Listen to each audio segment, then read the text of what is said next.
കടയിൽ നിന്ന് വാങ്ങുന്ന അതേ ടേസ്റ്റിലൊരു കട്ട്ലറ്റ് ഉണ്ടാക്കാം.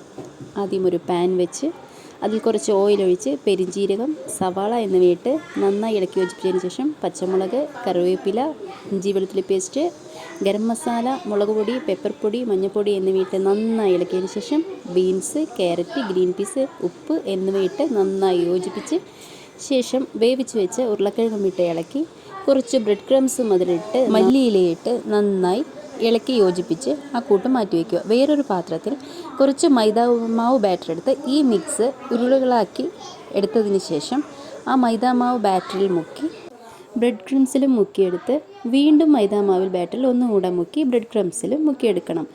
നമ്മൾ ഡബിൾ കോട്ടിങ് ചെയ്യുന്നുണ്ട്. എന്തിനാന്ന് വെച്ചാൽ നമ്മൾ വറുത്ത് കോരുമ്പോൾ അധികം എണ്ണ കുടിക്കാതിരിക്കാനാണ് ഇങ്ങനെ ചെയ്യുന്നത്. വേറൊരു പാനിൽ എണ്ണയൊഴിച്ച് തിരിച്ചും മറിച്ചും ഇട്ട് വറുത്ത് കോരിയെടുക്കാം.